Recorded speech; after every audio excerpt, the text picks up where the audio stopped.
Ouais, il s'en est passé des choses, hein, dis donc, ces derniers temps. Et en plus, le mercato, il arrive, là, ça va être...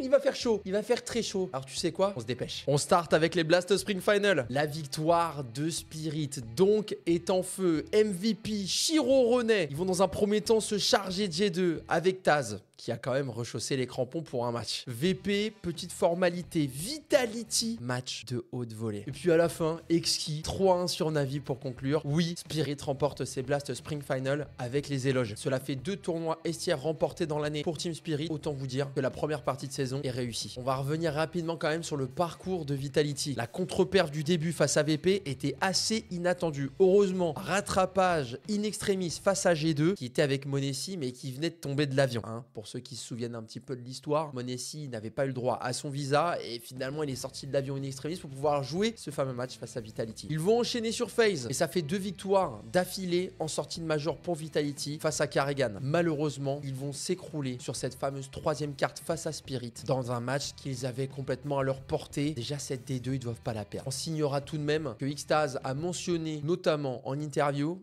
que cette équipe manquait peut-être un peu de caractère. Et on y reviendra juste après le point mercato.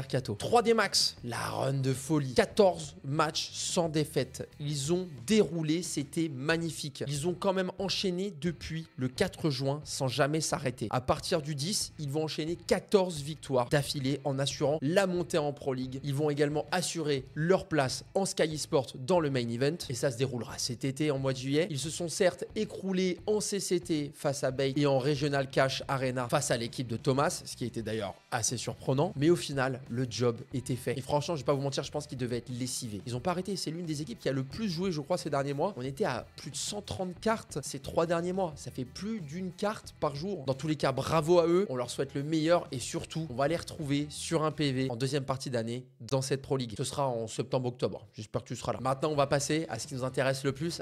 Ça vous émoustille un petit peu tout ça, là. Ça vous tient le bout, là, comme ça. Allez, le point mercato. Malbs et G2. Le transfert à la fois surprenant, mais très beau. Malbs, le joueur guatémaltèque, rejoindrait potentiellement G2. En tout cas, son départ signifie forcément qu'il va arriver là-bas, puisqu'il y a des petits leaks par-ci, par-là. Alors, il vient pour remplacer le bench de Nexa, qui n'a finalement pas fait l'unanimité. Et dire que JKS a été bench pour au final que Nexa s'en aille 6 mois plus tard. Mais bon, Mabs arrive, et ça, c'est la bonne nouvelle. Si vous connaissez pas le joueur, il s'était déjà fait connaître lors d'une Pro League. C'était avec Team One il y a déjà un petit moment. On revient, c'était à peu près en 2021. On a eu la chance de pouvoir le caster du côté d'un PV et c'était vraiment impressionnant. Il avait fait notamment un superbe match face à Gambit qui s'est appelé par la suite Clone9. La petite note, c'est que c'est la première fois de l'histoire que G2 s'attache les services d'un joueur sud-américain. Et au cas où, si vous le connaissez pas, Malbs, c'est ça. So it is punished for it. Now all onto Mouths. He's done well. Oh, very well. Modesty left in the club. Oh, Mouths!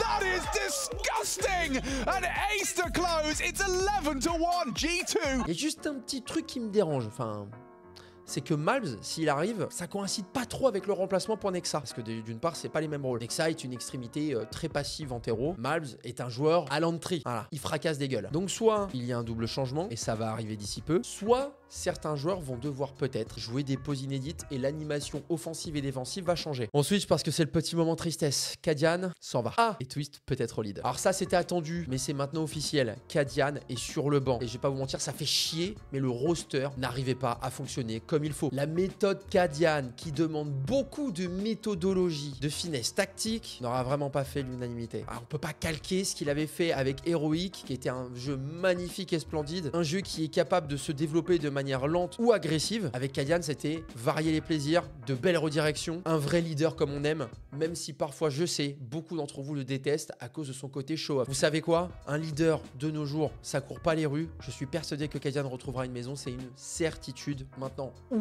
Ça, c'est un gros point d'interrogation. C'est pas le seul mouvement du côté de Liquid, puisqu'apparemment, Skulls intéresserait Furia, ce qui est en soi un petit peu étrange, parce que la prise de position de Furia au moment où ils vont évincer Hart, c'est que peut-être ça allait s'orienter vers quelque chose d'inter. Ils allaient commencer par remplacer Gary, ils étaient à la recherche d'un coach international, alors normalement, on allait peut-être se tourner vers sur quelque chose d'assez hybride. De revenir avec un joueur brésilien, Skulls, dans le viseur, pour aller remplacer Kai, c'est une certitude, c'est un petit peu étrange. Mais la nouvelle, aussi, qui paraît un petit peu chelou, et ça a été dit notamment par Richard Lewis, c'est que Twist prendrait le lead. Et ça, c'est mauvais signe. Oui, parce que Twist au lead, je veux pas dire, mais bon, voilà, il a été avec Karrigan, il a vu Cadian, c'est pas parce que t'as été avec des grands leaders que tu vas forcément être un bon leader, mais c'est significatif qu'il n'y a pas de leader disponible à l'heure actuelle sur la scène T1. Et Liquid se retrouve dans la même merde que quand Nitro est parti et que Yekindar a repris le lead. Et là, maintenant, on fait comment? Eh bien écoute, on va regarder, on va juste se délecter d'une seconde partie d'année qui va être super intéressante. Chaos, notre petit belge, Fashion to the bridge. Et il sera pas seul, il y aura Smouya pour l'accompagner, Juan Flatro et Synopsy de Guild Eagles. Alors je suis très heureux pour notre belge qui retrouve une maison, une équipe, un projet. Le seul problème, c'est que ce projet est monté de toutes pièces. Je me demande si leur participation au close qualifier du futur RMR n'est pas compromise, car je vous le rappelle, toutes les équipes qui se sont remontées de toutes pièces sans avoir un cœur à minima de 3 joueurs pour avoir assez de points dans le classement Valve pour être invité au close qualifier, bah normalement c'est mort. Ou en tout cas, il va leur rester un mois pour aller gratter des points, puisque le comptage s'arrête fin juillet. Et Smouya a dit en interview avec HLTV que ce projet était fait pour durer. Bon, ça c'est ce qu'ils disent généralement au début. On verra si dans les faits, ça fonctionne de la même manière. Cacerato et Yuri,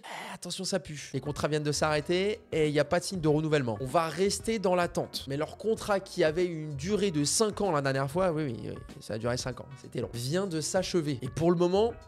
silence radio, vous savez ce que ça veut dire. Ils sont potentiellement libres. S'ils sont libres, ils peuvent partir. S'ils peuvent partir, Cacerato à l'Inter. Non, il n'y a pas de Cacerato à l'Inter pour le moment. En vrai, on n'en sait rien. On n'en sait rien du tout. C'est juste un espoir. Mais je me dis quelque part, si Cacerato a toujours été aussi bon, c'est peut-être qu'il a été dans un petit cocon qui lui permettait d'être aussi bon. Est-ce que s'il part à l'Inter, il va avoir le même niveau? Ça, c'est une grande question à laquelle beaucoup de joueurs n'ont peut-être pas voulu sauter le pas. Est-ce que déjà le joueur en a envie? Mais ça reste dans l'imaginaire. Votre fidèle inspecteur vous tiendra informé. Je suis obligé de parler de ce joueur, même si certains vont peut-être ne pas le connaître, mais Nifty s'en va. La légende de pas longtemps. Il n'a pas duré très longtemps, Nifty. Notamment avec quelques match sympathique avec Renegades. Le sniper va donc prendre définitivement sa retraite, ça a été dit sur Dust2 US. Je vous laisse quand même avec quelques-unes de ces images si vous les avez loupées.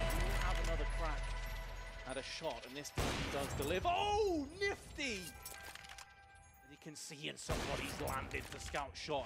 Now this round is back. Oh, on va terminer avec un petit talk Vitality. Évidemment, il faut qu'on parle de Vita. Alors depuis le début de cette année, si on fait les comptes, il y a eu une grosse glissade à Kato, mauvais départ. Un major où ils vont être éliminés en demi face à FaZe. Une Pro League où ils vont être terminés en finale en abattant notamment FaZe et Astralis sur le chemin qui était l'une des 2 meilleures équipes du tournoi à ce moment-là. Une défaite à Dallas en finale face à G2 qui avait quand même au passage abattu FaZe, Moose et enfin Vitality, qui étaient donc les meilleures équipes du tournoi à ce moment-là. Même s'ils étaient avec Stewie 2K, ils ont réussi cette magnifique run avec un super sub. Et malheureusement, ça s'écroule en demi-finale des Spring Final face à Spirit, qui est aussi l'une des meilleures équipes du monde à l'heure actuelle. Bon, si on fait le bilan, c'est pas si mal, mais on va pas se mentir, il manque un trophée dans cette armoire sur cette première partie d'année. Il y a clairement un problème aujourd'hui chez Vitality. Les connexions se font mal. Au début, tout le monde tapait sur Mezi. Maintenant, les gens tapent un peu moins sur Mezi et se rendent compte qu'il y a un problème peut-être dans l'animation globale de l'équipe. On voit que Spinx, un vrai star player normalement avec un IM incroyable estière, a du mal à être assez constant dans des games. Plus encore, je trouve que dans l'animation défensive, parfois je le trouve complètement perdu. Flamesy, c'est tout ou rien, mais bon, il a des rôles d'entry frag, il est jeune. On a vu notamment avec l'interview d'Apex que j'avais faite et l'interview d'Extase sur HLTV que Flamesy, dès qu'il avait une mauvaise game, eh bien malheureusement, il avait du mal à se remettre dedans. Donc c'est vrai qu'il a de très haut. On l'a vu notamment sur une game sur Mirage exceptionnelle, mais on l'a vu aussi faire du très bas. Si on parle également de Ziwo en stats pur et dur, on n'a pas le droit à un Ziwo de gala dans des moments importants et je pense que c'est symptomatique de l'équipe dans son entièreté et non pas forcément d'un joueur et faire une grosse fixation. Xtase parlait en interview d'un manque de caractère et que l'équipe par moment s'écroule d'un moment à l'autre s'il perd des rounds cruciaux, chose qui n'arrivait pas dans le passé avec Magisk, mais aujourd'hui il faut faire avec Mezi. Le problème, c'est que Vitality, pour moi, ne doit pas changer de roster dans l'immédiat. Rappelez-vous, l'année dernière, il a fallu, en 2023, un choc psychologique pour que l'équipe tout d'un coup fonctionne. On a Magisk qui va prendre un rôle important au sein du roster, Dupré qui va comprendre exactement ce qu'il doit faire, et ce déclic mental est arrivé, c'est devenu la meilleure équipe du monde. Alors certes, oui, Mezi n'est pas Magisk, mais aujourd'hui, Vitality doit trouver quelque chose de nouveau qui va leur permettre de redevenir cette équipe numéro 1. Beaucoup parlent de changement. Aujourd'hui, il n'y a pas de changement possible. Vous voulez prendre qui? Vous voulez prendre JKS? Alors oui, c'est un bon fixe, d'accord. Mais en termes de voix, c'est pas bon. Ça colle pas. Ça ne collait déjà pas chez G2, ça ne collera pas chez Vitality. Tout le monde spéculait autour de Twist. Dans un premier temps, il va être le leader potentiellement de cette équipe Liquid, mais en plus, le prix de Twist doit être à des années-lumière de ce qu'est capable de donner Vitality. On a appris dans une interview que Electronic avait coûté déjà plus d'1 million à Virtus.pro pour le racheter à Cloud9. Imaginez 2 secondes le prix de Twist. Vitality devrait débourser en moins d'un an, quoi, pratiquement 3 millions en tout, entre Mézi et lui. Ah, c'est pas possible. Ce n'est pas possible. Donc, pour moi, Vitality est potentiellement bloqué avec son roster. On n'est pas à l'abri d'un coup de chaud du côté de la ruche, mais dans l'immédiat, il faut trouver la bonne animation. Il faut retrouver de l'éclat. Un Vitality pas à 100%, ça atteint les playoffs de tous les tournois. Il manque juste un petit déclic de tout le monde pour que ça puisse fonctionner. Ce déclic est possible. Et pour ça, il faut travailler. J'espère que ce roster restera ce 5-là jusqu'à la fin de l'année. Le point Vitality, c'est terminé. On passe au changement avec les circuits Blast. 6 tournois en 2025 répartis en 2. Il y aura dans un premier temps les Bounty. 30 équipes invitées via le World Ranking et 2 équipes invitées tout court. Un BO3 en simple élimination. 8 équipes seront ensuite invitées à finir la compétition en studio. Vous l'aurez compris, il y a une partie online, une partie offline. Pour ensuite jouer une finale en BO5. Attention quand même à la fatigue. Ce qu'il y a d'intéressant, c'est que lors de la phase des Bounty, les équipes les moins bien seedées pourront choisir leurs adversaires parmi les mieux seedés. Ensuite, chaque équipe a une prime qui lui est attribuée. Prime qu'elle met en jeu à chaque fois qu'elle joue. Si une équipe, par exemple seed 17, gagne le seed 3, elle aura donc une prime de 60 000 $. Le match suivant, 50% de la prime gagnée sera assurée et gardée. Et l'autre partie, remise en jeu automatiquement. Si une équipe le souhaite, elle peut mettre la totalité de sa prime en jeu pour gagner si elle est confiante. Vous avez compris, Blast souhaite à travers ça dynamiser les équipes et les pousser à donner le meilleur d'eux. On va pas se mentir, le système est quand même bien pensé. S'ensuit la phase d'Open qui est au final un Blast Spring Final, 16 équipes invitées, 12 via le World Ranking, 4 par qualif régional. Tout le monde sera à Copenhague. 2 groupes de 8, BO3 à double élimination, 6 équipes qualifiées, format classique et BO5 en finale. Et enfin, les Blast Rivals, le top 8 du Valve World Ranking est invité, format classique, simple élimination et la grande finale se jouera en BO5. C'est un format nouveau, on verra ce que ça donne, mais franchement je trouve que c'est pas mal. On y est, la reprise d'info est terminée, il y avait plein de choses à dire, j'ai rattrapé un petit peu, je vous ai donné aussi mon avis. J'espère que ça sera moins long pour la prochaine fois, j'écourterai peut-être le format, mais voilà, ça vous fait du bien aussi un petit peu là d'écouter. Je vous laisse avec le stuff de la semaine, je vous remercie énormément, vous êtes nombreux à me suivre sur mes live Twitch et ça franchement je vais pas mentir, ça fait plaisir. Un nouveau format arrive bientôt sur YouTube, ça c'est la petite surprise, en théorie c'est avant la fin du mois. J'espère que ça vous plaira. Ciao tout le monde, je vous dis à la semaine prochaine pour la petite reprise d'info de la semaine. Bon, la Smoke Xbox, c'est plus vraiment la Smoke Xbox. On va la mettre d'une autre manière. Vous venez vous coller juste ici au niveau du trait. Vous vous levez, la petite tache un tout petit peu au-dessus et un jump throw classique. Plutôt que de se spread au niveau de la box et de laisser un coin pour les CT pour passer, là cette fois-ci elle vient se loger pile entre les deux et elle monte bien jusqu'en haut. Merci à tous de m'avoir suivi et on se retrouve la semaine prochaine pour reprise d'infos.